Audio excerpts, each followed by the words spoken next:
ఏమని చెప్పుదురో ఈ లీడర్ల గురించి, ఎట్లని చెప్పుదురో ఈ లీడర్ల గురించి.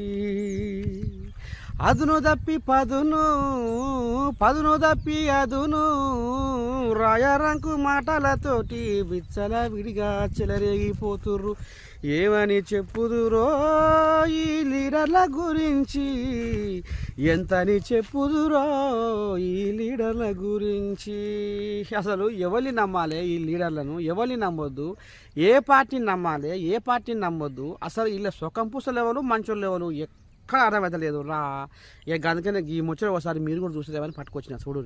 ఆనాడు తెలంగాణ సెంటిమెంట్తో గద్దెనెక్కిన కేసీఆర్ సారు ఉద్యమ వీరుడని, రణధీరుడని, తెలంగాణ జాతిపిత అని జనాలు ఒగడేసరికి ఇక షోటా మోటా లీడర్ల కానించి పెద్ద పెద్ద లీడర్ల దాకా కారెక్కి కుక్కి కుక్కి కూసున్నారు.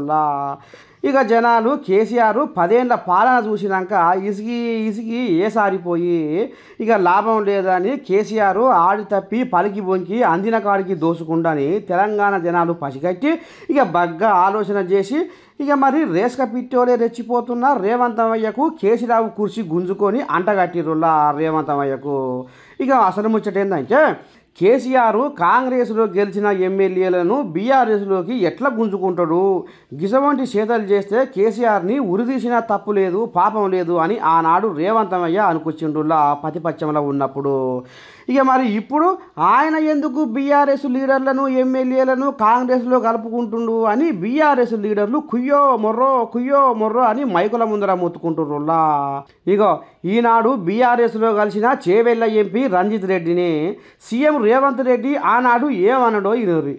వాడు గుడ్లు అమ్ముకునేటోడు బోడగుండోడు నువ్వు రాజీనామా చేయి వచ్చి సేవల్లో నా మీద పోటీ చేద్దాను. ఒరే సన్నాసోడా, నువ్వు తాడా బొంగరం రా, నువ్వు ఉంటావో ఊడ్తావో తెలియదు.